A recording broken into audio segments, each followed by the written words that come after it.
రోజు రోజుకి గోల్డ్ రేట్లు పెరుగుతున్నాయి. తాకట్లో ఉన్న బంగారానికి వడ్డీలు పెరుగుతున్నాయని టెన్షన్ పడుతున్నారా? కొమ్మూరి గోల్డ్ వచ్చాక ఆ టెన్షనే పోయింది. కొమ్మూరి గోల్డ్.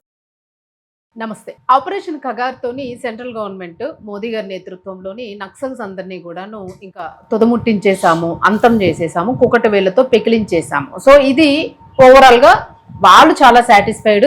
సో ఎక్కడ కూడా నక్సలిజం అనేది లేదు. సో రీసెంట్ గా కూడా చూసాము, బయటికి జనజీవన స్రవంతిలో కలిసిన వాళ్ళు కూడా వాళ్ళ యాక్టివిటీస్ వాళ్ళు చేస్తూ ఉన్నారు, అవి కూడా మనం చూస్తూ ఉన్నాం. బట్ అయినప్పటికీ కూడా ఇంకా సెంట్రల్ గవర్నమెంట్ నుంచి అంటే మోదీ నుంచి ఒక పిలుపు వినిపిస్తుంది.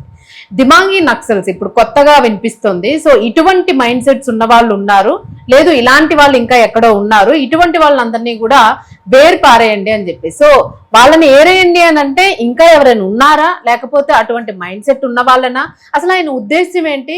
ఒక రకంగా మోదీ భయపడుతున్నారు అనేది కూడా ఇప్పుడు వార్త ట్రోల్ అవుతుంది. సో ఇది మనం ఒకసారి మాట్లాడదాము, దీని మీద మంచి అనాలిసిస్ తీసుకుందాము. సీనియర్ జర్నలిస్ట్ దాము బాలాజీ గారు నుంచి. సార్ నమస్తే.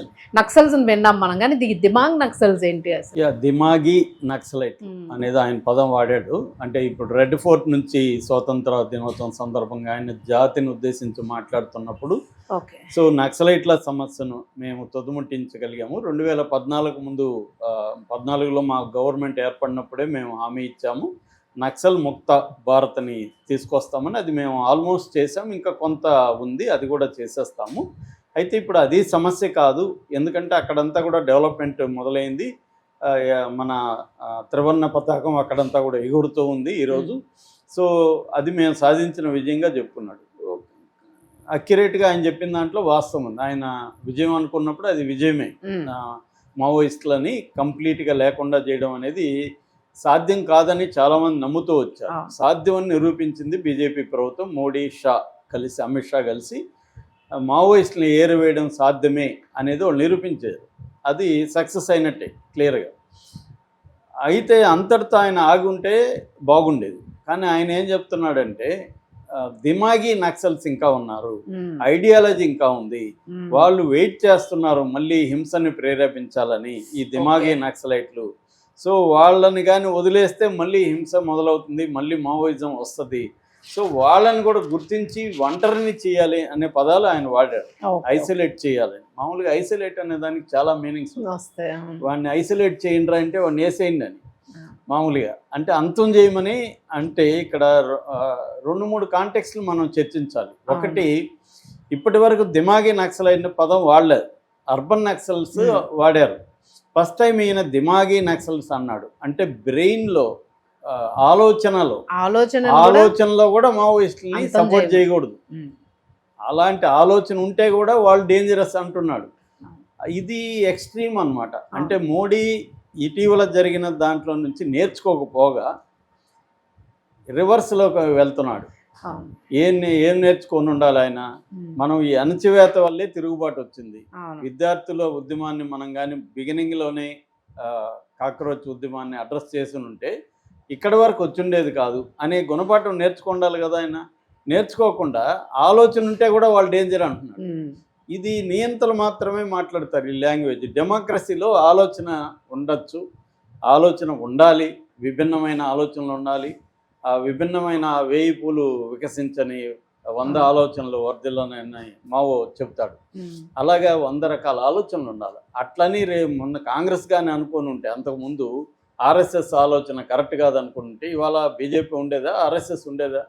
వీళ్ళ ఆలోచన మాత్రం కరెక్ట్ అని వీళ్ళు ఎలా సపోర్ట్ చేసుకుంటారు. దానికి భిన్నమైన ఆలోచనలు కూడా డెమోక్రసీలో ఉండాలి. భిన్నత్వం అనేది డెమోక్రసీకి ఫౌండేషన్.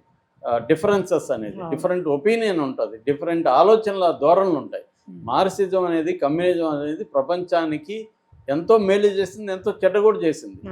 కానీ అది దాన్ని కంప్లీట్గా తుడిచిపెట్టడానికి లేదు. ఇవాళ మావోయిస్టు లేకపోతే మార్క్సిస్టు ఆలోచన లేకపోతే ఇన్ని ఉద్యమాలు వచ్చిండేవే కాదు. అసలు స్వాతంత్ర ఉద్యమంలో కూడా ఆ ధోరణి ఉన్న వాళ్ళు భగత్ సింగ్లు వాళ్లే కదా. ఇవాళ మరి భగత్ సింగ్ని పూజిస్తున్నావు, భగత్ సింగ్ ఆలోచన ఉంటే మాత్రం డేంజర్ అంటున్నావు. భగత్ సింగ్ ఆలోచనే కదా ఇవన్నీ.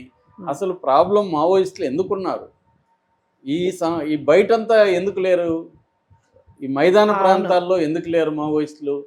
వాళ్ళ అవసరం సమాజానికి లేదు.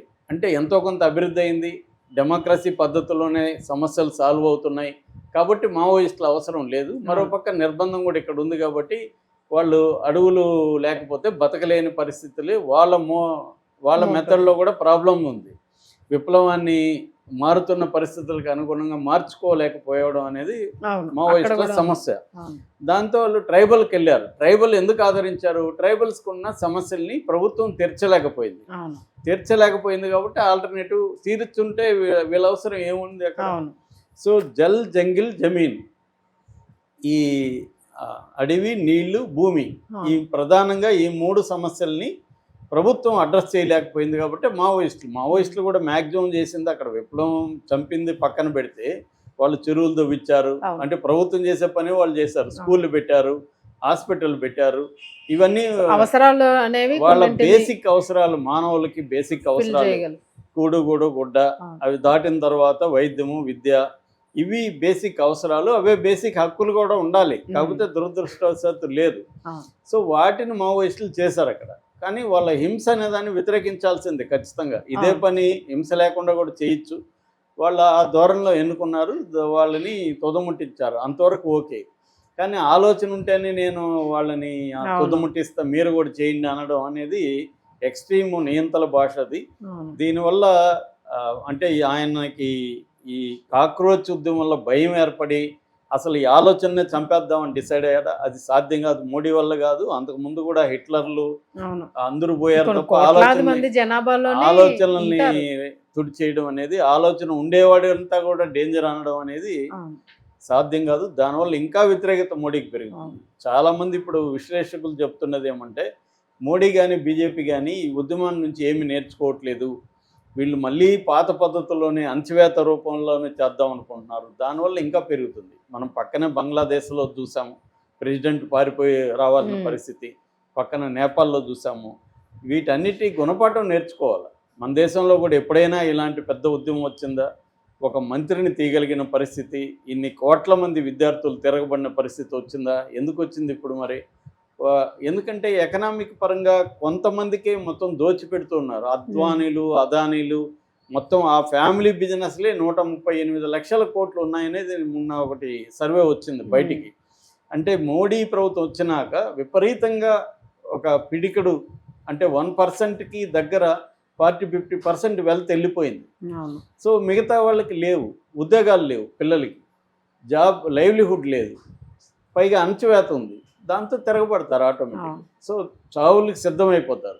సో ఎంతమందిని అణచివేయచ్చు? ఎవరినో ఒకరినో ఇద్దరినో. మావోయిస్టులు అంటే తక్కువ మంది ఉంటారు, ఏరేయచ్చు. వీళ్ళు కోట్ల మంది ఉన్నారు. మనకి 15 ఇయర్స్ నుంచి 35 ఇయర్స్ ఏజ్ గ్రూప్లో 60 కోట్ల మంది యూత్ ఉన్నారు ఇండియాలో.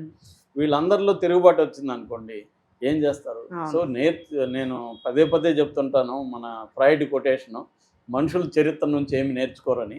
వీళ్ళు కూడా ఏమి నేర్చుకోవట్లేదు. నేర్చుకోకపోతే మాత్రం ఈ గుణపాఠం 2029లో చాలా సీరియస్గా ఉంటుంది మోడీకి. ఆల్రెడీ నిన్న ఒక సర్వే వచ్చింది. ఆ సర్వేలో ఎన్డీఏ ప్రభుత్వం ఓడిపోబోతుందని, ఇండియా కూటమి గెలవబోతుంది అనేది క్లియర్గా సర్వే ఉంది. సో ఇవన్నీ మాకు అనవసరం, మేము తొక్కేస్తాము, ఐడియా ఉంటే, ఆలోచన ఉంటే కూడా తొక్కేస్తాం అన్నట్టుగా ఇవాళ మాట్లాడడం మాత్రం విచిత్రంగాను వింతగా కూడా ఉంది. అంటే మోడీ ఆలోచించట్లేదా, థింక్ చేయట్లేదా, ఓన్లీ హింసనే నమ్ముకోదలుచుకున్నాడా అనేది అనిపిస్తుంది. మరి ఏం జరుగుతుందో చూడాలి. Right sir, thank you.